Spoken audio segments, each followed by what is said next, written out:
नमस्कार, न्यूज मंच देख रहे हैं आप और मैं हूं विशाल वैभव। देश की केंद्र सरकार ने जो है आज एक बड़ा फैसला लिया और ये बड़ा फैसला जो है जातीय जनगणना को लेकर है, जहां मोदी कैबिनेट ने जो है ये फैसला लिया है कि अब जो जातीय जनगणना है वो पूरे देश में कराई जाएगी, जिसको लेकर बीजेपी प्रवक्ता और जदयू प्रवक्ता ने जो है स्वागत किया है इस फैसले का और कहा है कि बिल्कुल स्वागत योग्य फैसले है। और विपक्ष जो कि हमेशा सवाल उठाता रहा है जातीय जनगणना को लेकर, उसकी जो है आज पोल खुल गई है। तो क्या कुछ कहा है इस पूरे मामले पे सत्ता पक्ष के प्रवक्ताओं ने, आपको छोड़ जाते हैं तमाम उन प्रतिक्रियाओं के साथ। बने रहिए न्यूज मंच के साथ। न्यूज मंच के लिए विशाल वैभव, Patna.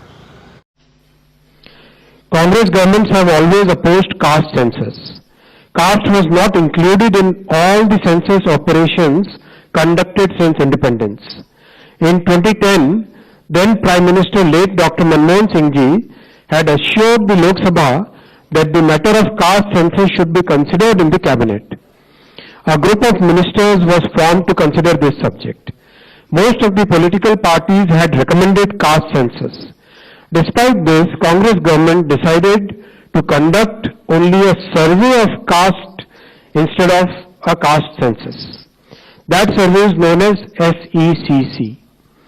It is well understood that Congress and its India alliance partners have used caste census only as a political tool.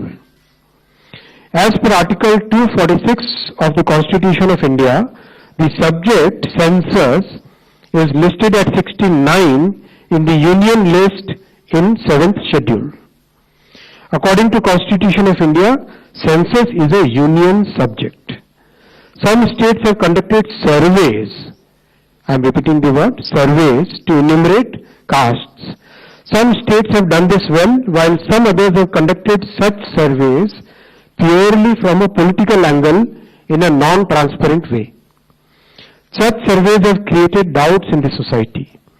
Considering all these facts and to ensure that our social fabric is not disturbed by politics, caste enumeration should be transparently included. I am emphasizing the word transparently included in the census instead of surveys. This will strengthen the social and economic structure of our society while the nation continues to progress. Under the leadership of our Prime Minister Shri Narendra Modi ji, the Cabinet Committee of Political Affairs has decided today, that is 30th April 2025, that caste enumeration should be included in the forthcoming census. This demonstrates that our government is committed to the values and interests of our society and country. Like in the past, when our government had introduced 10% reservation for the economically weaker sections of the society without causing any stress in any section of the society. Thank you.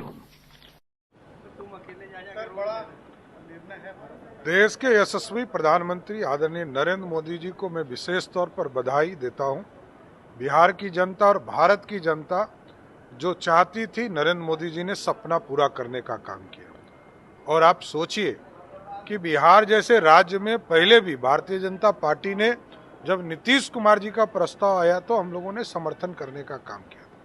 इसलिए स्पष्ट है, इस देश में अब सभी जाति धर्मों के लोगों का गिनती होगा और इस देश में एक पूरी नई व्यवस्था नरेंद्र मोदी जी ने खड़ा करने का काम किया है। उस लड़ाई में जीत आपको हासिल मिली। अभी और थोड़ा रुकना पड़ेगा। अंतिम मुकाम तक इस लड़ाई को पहुंचाना है। जब तक गरीबों को उनका अधिकार नहीं दिला देते, जब तक वंचित और शोषितों को मुख्यधारा में नहीं ले आते, तब तक ये लड़ाई जो है हम लोगों की चलती रहेगी। और जब तक पिछड़ों को, अति पिछड़ों को, जैसे हमारे दलित भाई, आदिवासी भाइयों का सीटें आरक्षित है पार्लियामेंट के चुनाव में या विधानसभा के चुनाव में, जब तक पिछड़े अति पिछड़े भाइयों की सीटों को आरक्षित नहीं करा देते, तब तक हम लोग दम से नहीं बैठे। लालू जी की लड़ाई को आगे बढ़ाएं। केंद्र की मोदी सरकार ने जातीय जनगणना करवाने का फैसला लेकर उन लोगों की बोलती बंद कर दी है जो जातीय जनगणना का फटा ढोल पीट रहे थे।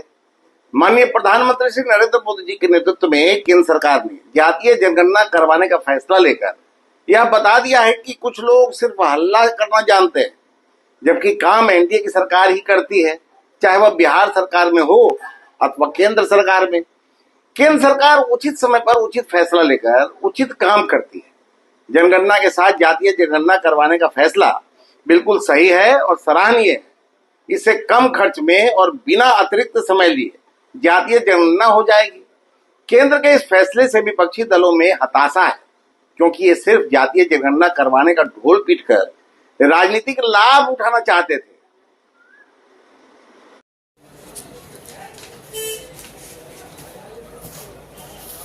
देश भर में जातीय जनगणना के निर्णय का हम स्वागत करते हैं और प्रधानमंत्री जी को बधाई अभिवादन करते हैं कि देश भर में जातीय जनगणना कराने का निर्णय लिया। दूसरे तरफ इस बिहार के नेता विपक्ष के तरस आता है कि इस प्रकार झूठ बोलने का काम करते हैं कि 30 वर्षों से हम जातीय जनगणना की मांग कर रहे थे। अरे भाई, देश के राजनेता में सबसे पहले झूठ बोलने वाला यह तेजस्वी यादव रहे। 2011 में उनको नहीं याद होगा, 2011 में जातीय जनगणना हो रहा था, जिसमें सामाजिक आर्थिक सर्वेक्षण हो रहे थे। हमारे नेता आदरणीय नीतीश कुमार जी ने कहा कि नहीं, जाति आधारित जनगणना हो ताकि किन जातियों का कितनी जनसंख्या है इसकी जानकारी देश को मिले। पुरजोर मांग करने के बाद आदरणीय स्वर्गीय मनमोहन सिंह ने इस बात को माना और जाति आधारित जनगणना कराने की बात कही। लेकिन परिणाम क्या हुआ पता नहीं, जातीय जनगणना हुआ कि नहीं। अगर हुआ तो प्रकाशित क्यों नहीं कांग्रेस ने किया? उसी समय प्रकाशित कर देना चाहिए था। तो ये लोग राजनीतिक लाभ के लिए नई नई बातें उठाते हैं और राहुल गांधी भी जातीय जनगणना की बात करते रहे हैं, तो अपने काल में 11 में क्यों नहीं प्रकाशित कराया? ये सब देश को भ्रमित करने का काम करते हैं। तेजस्वी यादव जैसा झूठ बोलने वाला इस देश और दुनिया में कोई नहीं होगा। देखिए किस तरीके से यहाँ पर जो है वो पटाखे जलाए जा रहे हैं। तो सीधी एक रोड को दिखा रहे हैं जहाँ पर